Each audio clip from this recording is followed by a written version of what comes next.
Well, I got more proof of what the mark of the B is, and more proof of what Micah is talking about here is he was talking about the time that we are in right now here in 2024.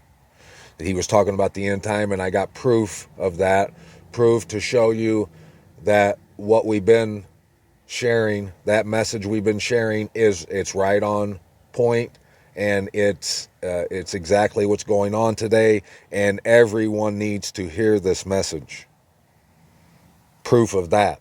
I got proof that everyone needs to hear it if they want to live.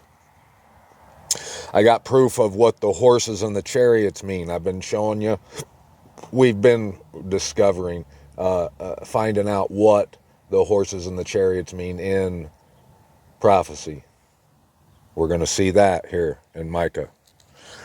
There's 3 more chapters. There's 5, 6, and 7. We're going to get 5 and 6 tonight on this fine Shabbat night. I hope you prepped today, got good and prepped, and ready to see all this groundbreaking, revolutionizing revelation I found since the last time you heard from me. Check it out. Verse 1, now you are raided, O daughter of raiders. A siege has been laid against us. They strike the judge of Yasharal with a rod on the cheek. Notice the word rod again. How, for those of you who've been around for a while, been paying attention, we've seen the rod a lot lately. I've pointed it out. We've looked at it from Ezekiel through all the prophets to the show, Twin Peaks, all that stuff. When he's talking about rod here in these prophets, he's talking about the measuring rod, the house, the dwelling place. They struck the judge of Yasharal with the rod on the cheek. That means they struck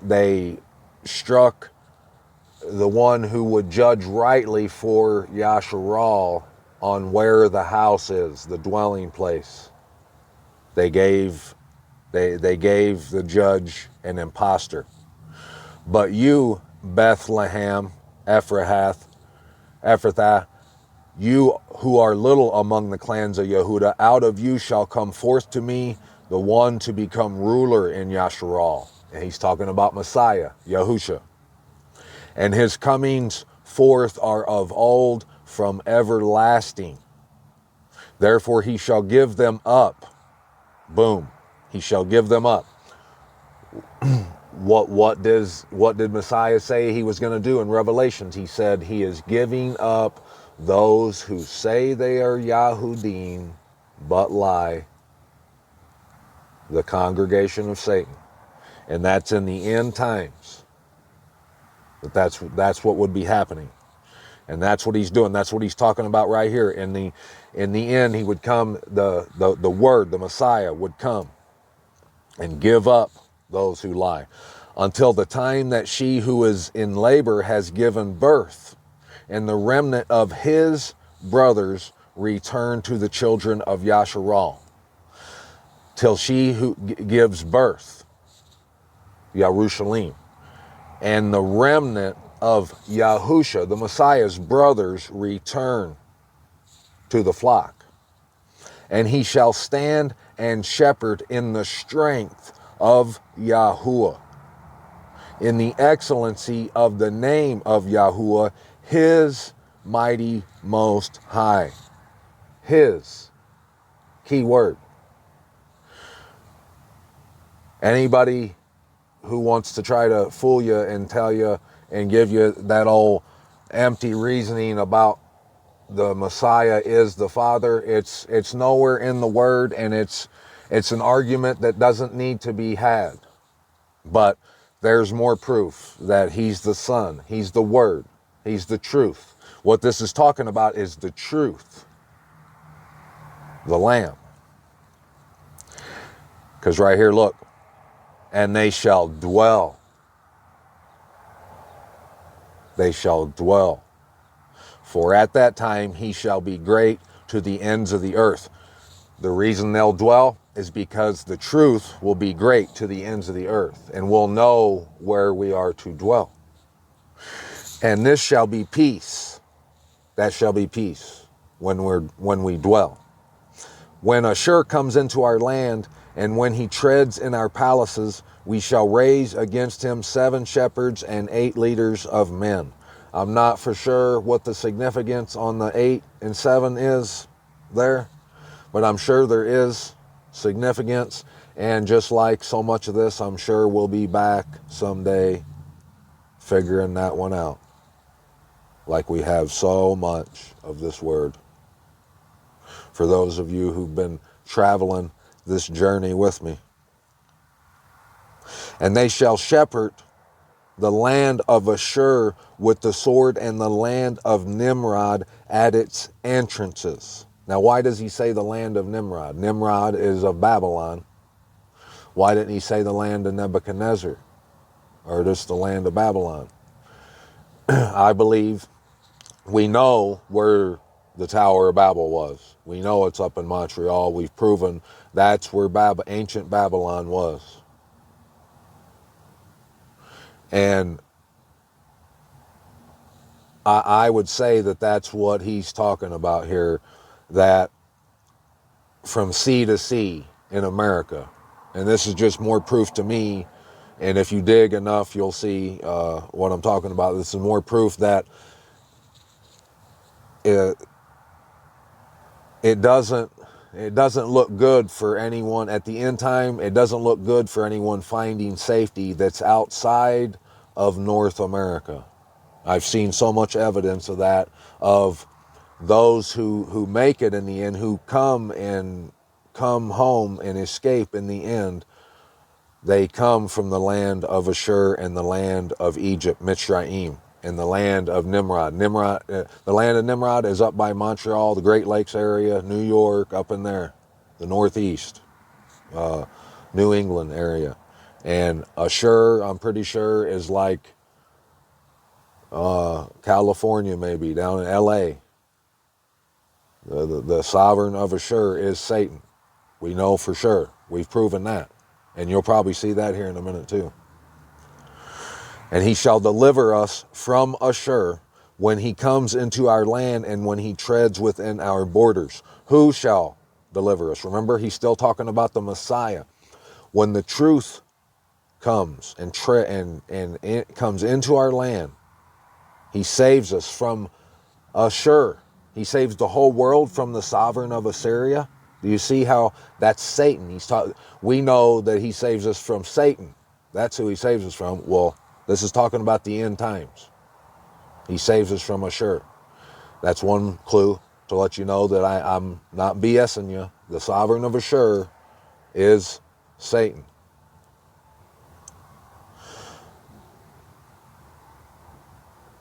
So, and the deliverance will be when the Messiah, the truth, the word, is in our borders. That's what the word's been telling us. That's what it means. The lamb's worthy to open the scrolls, all that. And the remnant of Jacob shall be in the midst of many peoples as dew from Yahuwah, as showers on the grass. And we've witnessed that, like we witnessed all the Hebrew Israelite movement across like Facebook, like the Yasharal movement, and and there's been such an awakening of people realizing, opening their eyes to the truth of the Most High's name and the holidays and all that stuff. So that's happened. You can tell that that's happened. Like showers on the grass, which do not wait for man nor delay for the sons of men. Like it came no matter whether anyone liked it or not. And the remnant of Jacob shall be among the nations in the midst of many peoples, like a lion among the beasts of a forest, like a young lion among flocks of sheep, who, if he passes through, shall both tread down and shall tear, and there is no one to deliver. Now, right there in verse 8, there's proof that that the message is true. that it's 100% true that you must come to Jerusalem for the feast days. And I'm going to prove it to you several times here in this video. But right there, he's saying that there's people out here that are wanting to observe the Torah, and they've gotten away from Babylon, but they're unaware that they must pass through. That's why it says, it's telling you that there's people that's found the truth and they've woken up. They're like a lion, and they are the remnant of Jacob, and they're out mixed into the people. And they're like a lion among the beasts of a forest. They are. I see a lot of people. Brother Daoud is the first one I can think of. Beloved Daoud, man, he is, I mean, thank Abba for him. If he passes through, whoever does this, whoever passes through, shall both tread down and shall tear, and there is no one to deliver. There's nothing anyone can do to you. You are in the house. He marks you with the rod. You'll be sealed with the Most High, his name, and he measures you. It's all about you coming home, and the measurement, the doing that which is continual, that which is right, coming home, passing through where the power is. And right here, backs it up even more.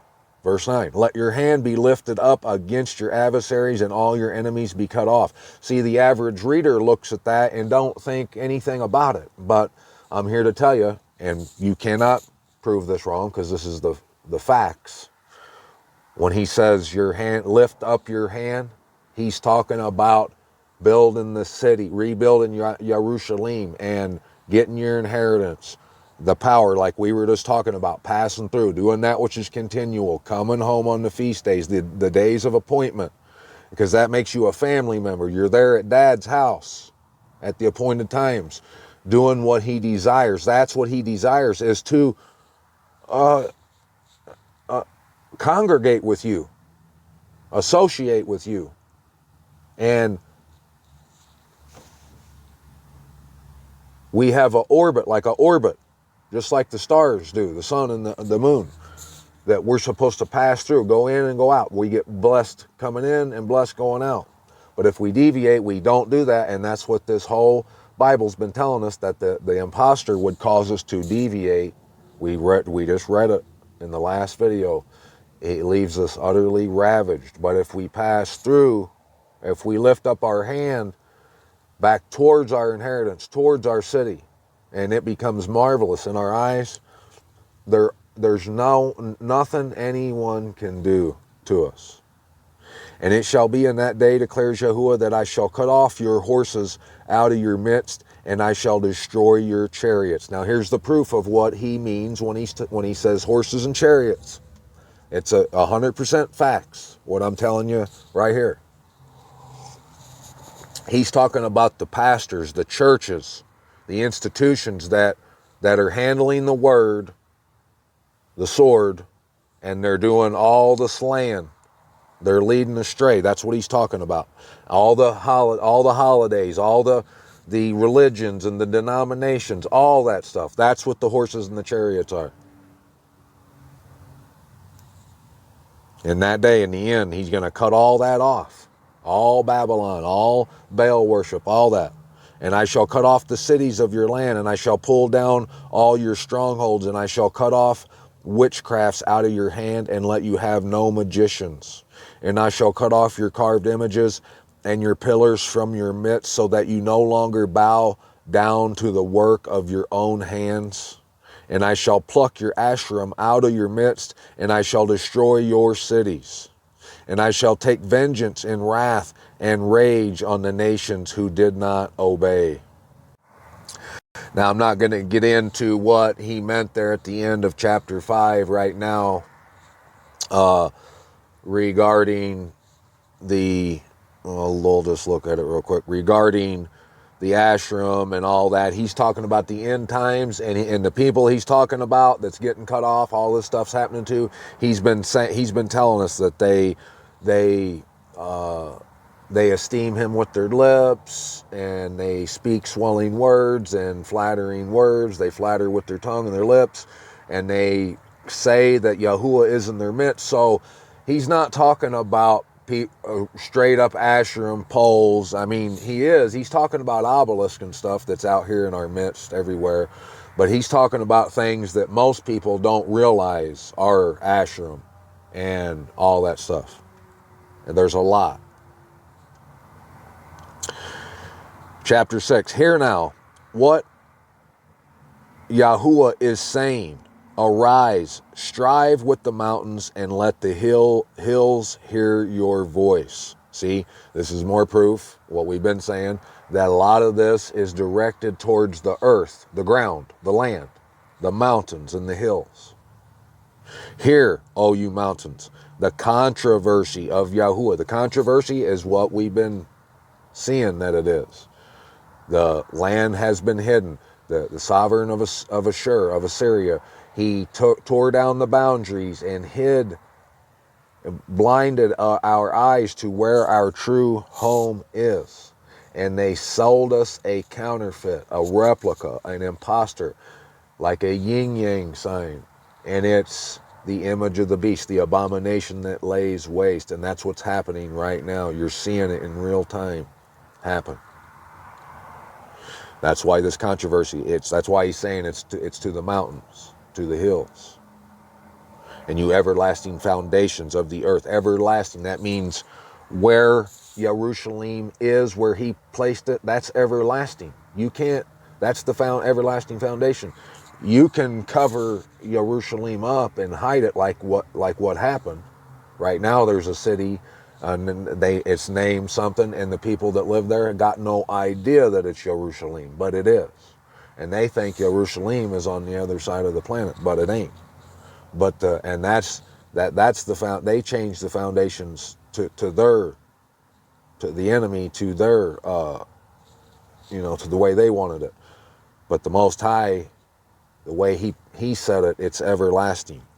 For Yahuwah has a controversy with his people, and he shall reprove Yasharal. More proof that how you're being tried right now in the end, how the word is trying you, how you're being able to stand or not stand in the day that the Messiah has came, is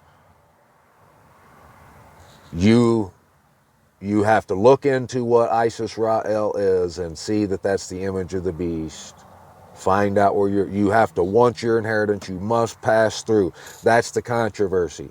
He had it hid, but in the end times, now you're going to have to roll your sleeves up, get suited and booted, and dig through this truth and find the truth of it and come home and understand that that's the escape, the deliverance. And that's how he's going to reprove everyone here in the end times. And have you not noticed how anyone who's still supporting that place over there, it's getting, it's just insane.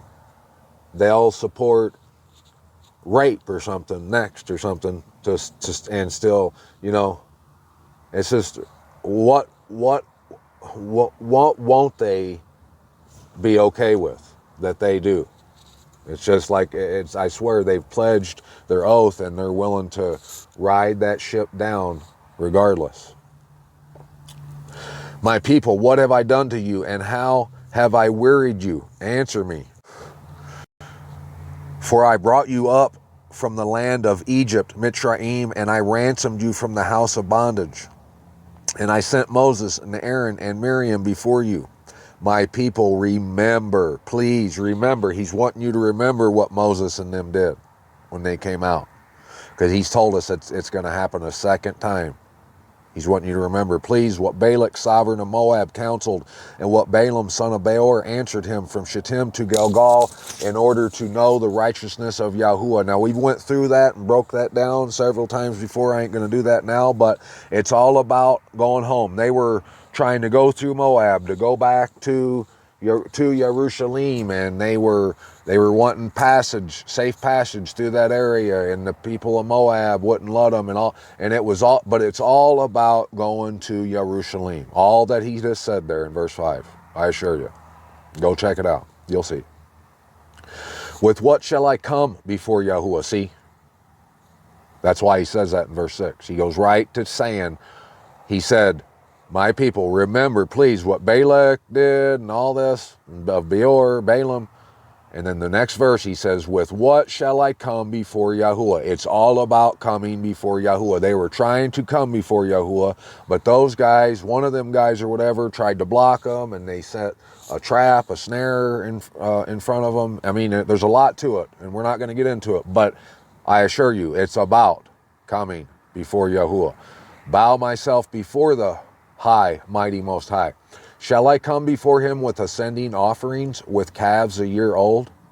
And this is what it's all about, folks. Is Yahuwah pleased with thousands of rams or 10,000 rivers of oil? Shall I give my firstborn for my transgression, or the fruit of my body for the sin of my being? He has declared to you, oh man, what is good. Not all that. He doesn't delight in the blood of bulls. He don't eat that.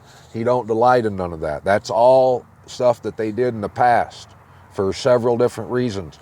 He doesn't want that. He wants you to slaughter to yourself, slaughter your pride, and come to him. Be willing. If you love him and you want him, he's your loving father, then you'll have no problem coming to his house. Now, he doesn't want you to come kiss his pinky ring. He wants you to come and fellowship with him, associate with him on the feast days, and leave all the rest of it behind. That's what he wants. Is Yahuwah pleased with thousands of rams or 10,000 rivers of oil? Shall I give my firstborn for my transgression, the fruit of my body for the sin of my being? He has declared to you, oh man, what is good, and what does Yahuwah require of you but to do right and to love loving commitment. Wink, wink, loving commitment. He's talking about passing through, bowing, coming, fellowshipping with him at the appointed time. You'll see. Even more, right here. And to walk humbly with your mighty Most High, to walk, wink, wink, humbly. And that's humbly. And that's the only way to find true humility, is to do that. If you can't do that, if you can't even look into this, you have no humility. You're full of pride. And I take no joy in saying that, but that's the facts. But right here, what he says in verse 9 proves everything I've been saying beyond the shadow of a doubt. It confirms it. All the people who've denied it and the haters and everything who've said I'm crazy, you try and argue with what verse 9 says right here. Verse 9 confirms everything I've said when it comes to passing through, doing that which is continual, everything. Jerusalem, the voice of Yahuwah cries to the city. The voice. What's the voice? The word. Just like I've been saying. The whole book, the Bible, and Enoch, and 2nd Esdras, and the 29th chapter of Acts, and probably other extra biblical books. But the Bible, from front to back and side to side, cries to the city, to Jerusalem. That's why he says, and let sound wisdom see your name. Jerusalem is her name. She's the wife of our youth. She's our bride. She is who we become married to. We are given our inheritance. We fight for it like Jacob, and we don't deny it like Esau. We come home. Only a few are going to do this, but only those few they're the only few who are going to live in these, in what's coming. Proof of what the rod is right here in the last part of that verse 9. Hear the rod and him who appointed it. He's talking about the city. The voice of Yahuwah cries to the city. Sound wisdom is to see the name of Jerusalem, for it to become marvelous in your eyes, to pass through, to take your inheritance and not deny it.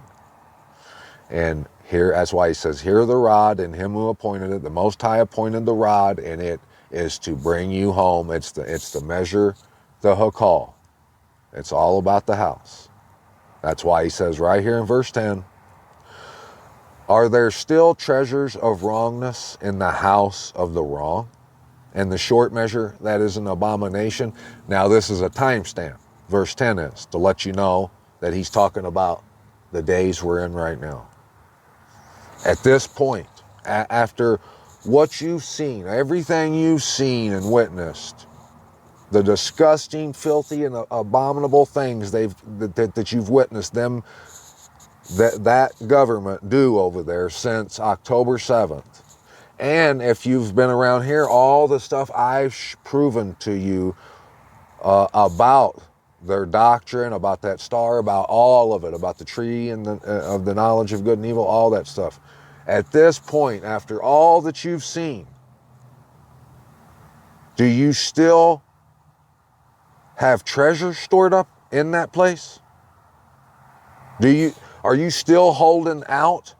Do you have reservations, hopes that there's still something good that can be salvaged from that?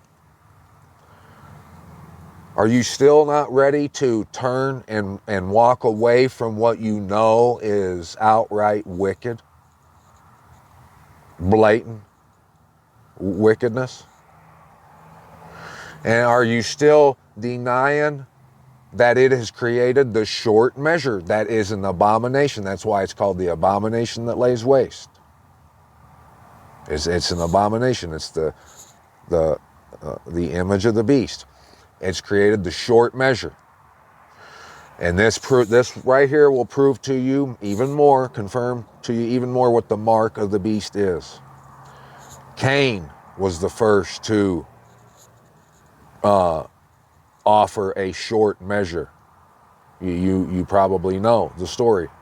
Well, when he didn't just give out of his heart and out of love, and just didn't even, Adam didn't even think about it. He just brought what he was supposed to bring out of love, and never held back. He gave the full measure, which is coming right now for us. That's passing through. The full measure would be to want to associate, to congregate, to lodge with the Most High and do what he desires. That's the full measure. The short measure is what the world is doing right now. The world don't think about coming in and coming out. What happened to Cain when he gave the short measure? He was marked and he had to go away, and they built another city. The whole Bible's been telling this story from front to back. I promise you. Uzziah, when he held services like sacrificed animals or whatever to the Most High, away from Jerusalem, away from the dwelling place, the house, and some other place. And one of them rebuked him for doing it. And when he did, a mark, leprosy, came across Uzziah's forehead. When that happened, there's other stories and places where the similar thing happens. The mark is the seal of the Most High is for those who are at his house, who are passing through, doing that which is continual. The full measure. Anyone else is given the short measure, like Cain. They're marked by the beast. The beast is Isis Ra-El, and he's caught that image. What the Babylonians, the Chaldeans, the Kasdim, the Rothschilds and the Rockefellers and all them, the UK, the Spain, all them, what they've done, they've created the short measure, and it's an abomination. Would I be innocent with wrong scales and with a bag of false weights?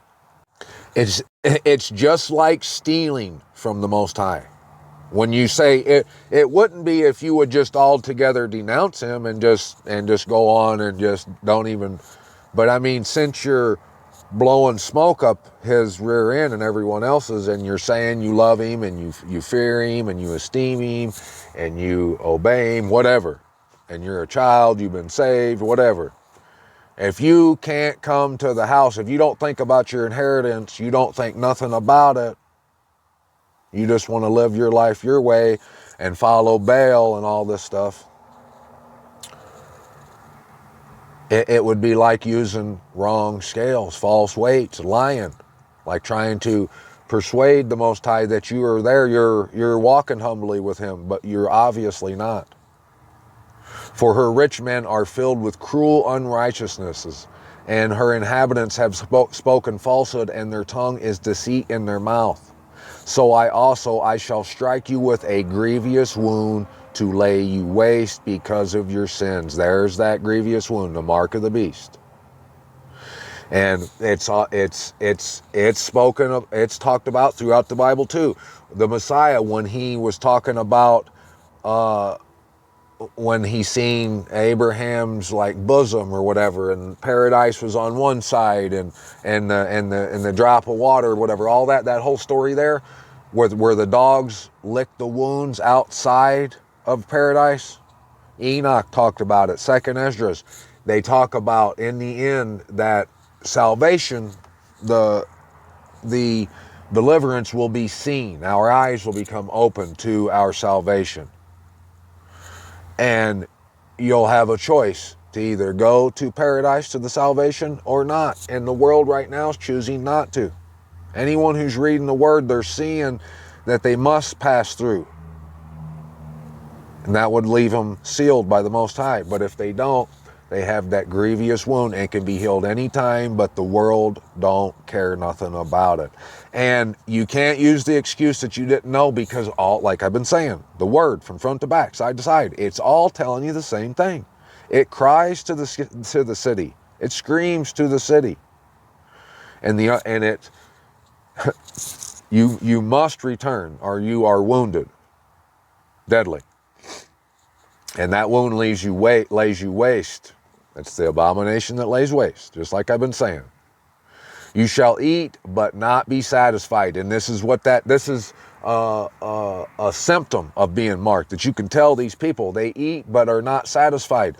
They're going to church and doing all this and having prayer meetings and speaking about the Most High and all these things, but they got no idea about their home, about where the healing is, the deliverance. They're not talking about it. So they're not satisfied. And your inside be empty. And you shall store up but not save, and what you shall save I shall give to the sword. What you shall save, he shall give to the sword. That means anything you save, you say you store treasures in heaven, well, that's given to the sword. The word slices and dices that and proves to you that that what you believed was false and it was just a fairy tale. You shall sow but not reap. You shall tread the olives but not anoint yourselves with oil, and make sweet wine but not drink wine. For the laws of Omri are strictly observed. We've dissected before who Omri was. He's the one they made in charge of Yasharal, and he built Samaria and led the people astray by causing the Most High's children to deviate from passing through into Jerusalem. Yes, he is. That's what he's talking about. That's why he says, for the laws of Omri are strictly observed. And all the works of the house of Ahab. Ahab was with Jezebel. All the works of Baal. All that stuff are strictly observed. The works of Baal. And you walk in their counsels. Therefore I give you for a ruin, and your inhabitants for a hissing, and let you bear the reproach of my people. Now, I'm not going to read chapter 7, but you can see chapter 7 is more about what we've been talking about right here. The flock of your inheritance, okay? But just a sneak peek at the next book, Nahum, right here in chapter 1, at the bottom of this, look what it says in verse 15. See on the mountains the feet of him who brings good news, who proclaims peace. O Yahudah, celebrate your festivals, perform your vows, your pilgrimage. Exactly what I've been saying, just more confirmation. For Baal, all that crap, shall no more pass through you. He has been cut off completely. Now look here at chapter 3. What chapter 3 says. There's some More about the wound. Your injury has no healing. Your wound is grievous. All who hear news of you clap their hands over you. For over whom did your evil not pass continually? Wink, wink. And this is more proof that this is a code. This is riddles. You have to break these riddles down. Otherwise, this word don't make no sense. Listen to what he said at the end of that. For over whom did your evil not pass continually? That's proof of that what I've been saying, that the mark of the beast is true. That's proof that what I've been saying is true. He's talking about the grievous wound, and at the bottom he says, for over, pass over, that which is continual, we've proven it, is coming on the feast days to Jerusalem, coming in and coming out. And dwelling in the midst of the Most High. So, verse 19 lets you know that the people who are marked are those who don't come in and come out. They're not doing that which is continual. They don't care about Jerusalem. The only people who are sealed with the Most High, in the Most High's name, are those who want to do all that. They want Jerusalem. They want their inheritance. And they don't deny it like Esau. So next time we'll get the last chapter of Micah, chapter 7, and there's plenty of proof, more. All the proof you need is right here in this word, and we'll get more next time. But for now, Shabbat Shalom. I love you. Peace out.